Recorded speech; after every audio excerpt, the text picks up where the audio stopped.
morning. Today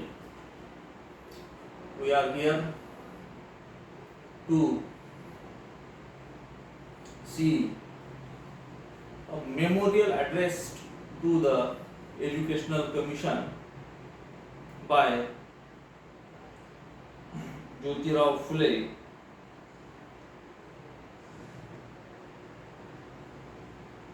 This one is the lesson written by Mahatma Jyotirao Phule, who was born on April 11, 1827 and died on November 28, 1890. He was also known as Jyotiba.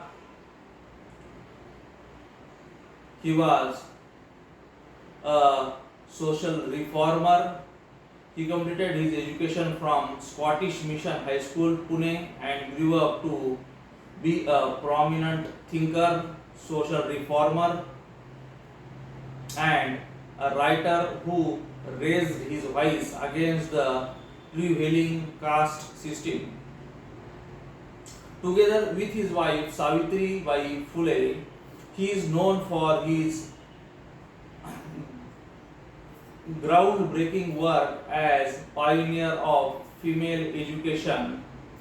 He was one of the first activists to coin the term Dalit for the downtrodden and lower caste and founded the Satyashodhak Samaj along with his followers to attain equal rights for them. Jyotirao Phule was conferred on the title Mahatma by the masses. Here, the given account is a memorial that was addressed to the Education Commission, also known as the Hunter Commission, in 1882, wherein the Jyotirao Phule describes his work in the realm of education, his views on the system and the quality of education offered in the 19th century. The text focuses on the quality of education at the time and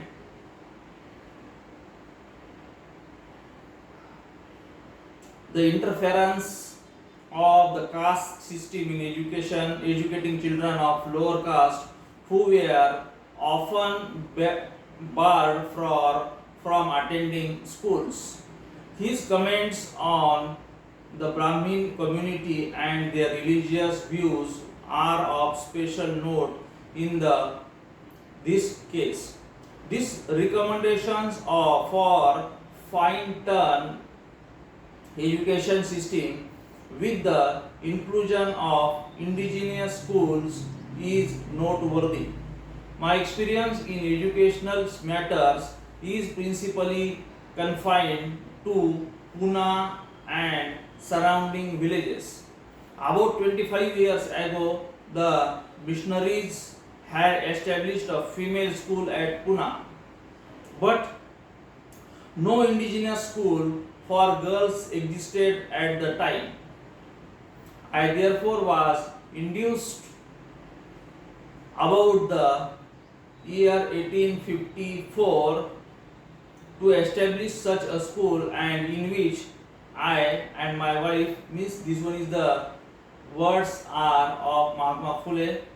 I and my wife worked together for many years. After some time, I placed this school under the management of a committee of educated natives. Under their auspices, 2 more schools were opened in different parts of the town. A year after the institution of female school, I also established an indigenous mixed school for lower classes, especially the Mahars and the monks. 2 more schools for these classes were subsequently added. Sir Erskine Perry the president of the late educational board, and Mr. Lumsden, the and then secretary to government, visited the female school and were much pleased with the movement set on foot and presented me with a pair of shawls. I continued to work in them for nearly 9 to 10 years, but owing to circumstances which it is needless here to detail, I succeeded from the work. These female schools still exist, having been made over by committee to the educational department under the management of Mrs. Mitchell, a school for lower classes, Mahars and the Banks. Here, this one was a great initiative of Mahatma Jyotiba Phule for starting a school for downtrodden society or of the one may say Dalits. He has mentioned the caste also, but instead of mentioning the caste, we will say as the people belonging to scheduled caste. This one was a great initiative of the Mahatma Phule, who started the school for the downtrodden society in the city Pune and nearby villages, where his initiative was to take the women in the mainstream. They should get educated, and his attack was on the caste system of those days. There, in addition to this, we have these female schools still exist, having been made over the committee by the educational department under the management of Mrs. Mitchell. A school for lower classes, Mahars and the Bang also exist at the present day, but not in a satisfactory condition. I have also been a teacher for some years in a mission female boarding school. My principal experience was gained in connection with these. My principal experience was gained in connection with these schools in this presidency, and have had opportunities for forming an opinion as to the system and personal employed some years ago. A Marathi pamphlet exposing the religious practices of the Brahmins and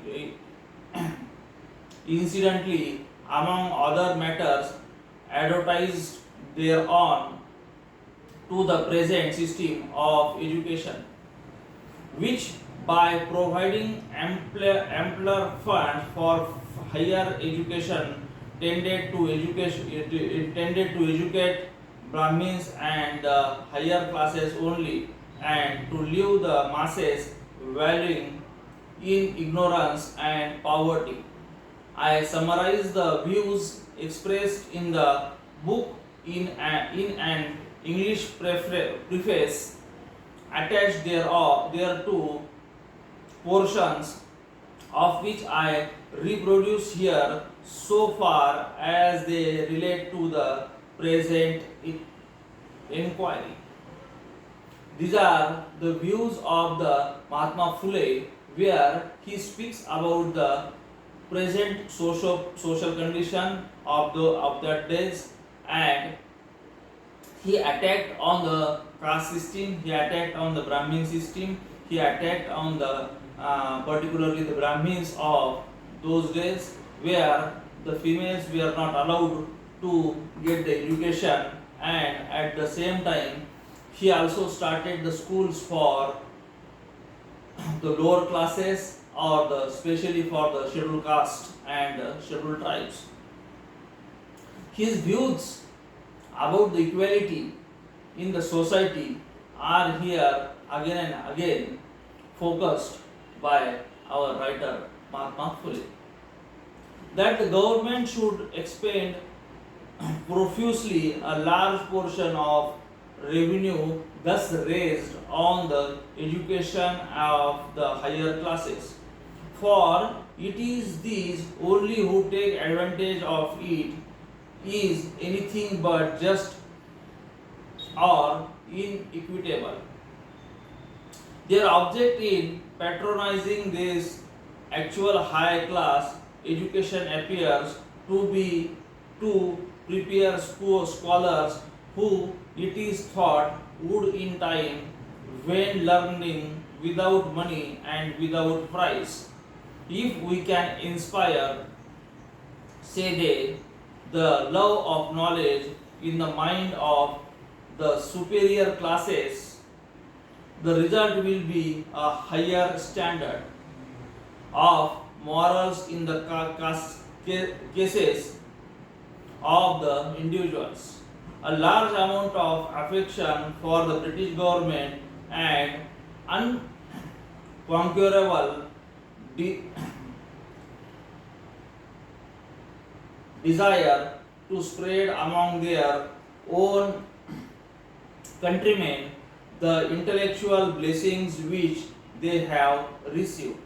These are the views of the Mahatma Phule, where he speaks about the education for all, education for each and every caste of the society.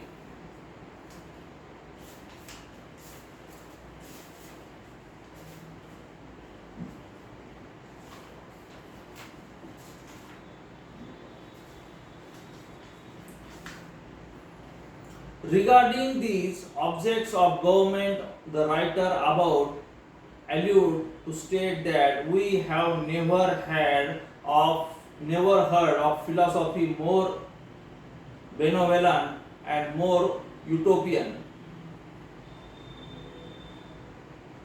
Benevolent means willing to help and be generous towards the people. And utopian means an idealistic or perfect state or the society. It is proposed by men who witness the wondrous changes brought about in the Western world purely by the agency of popular knowledge.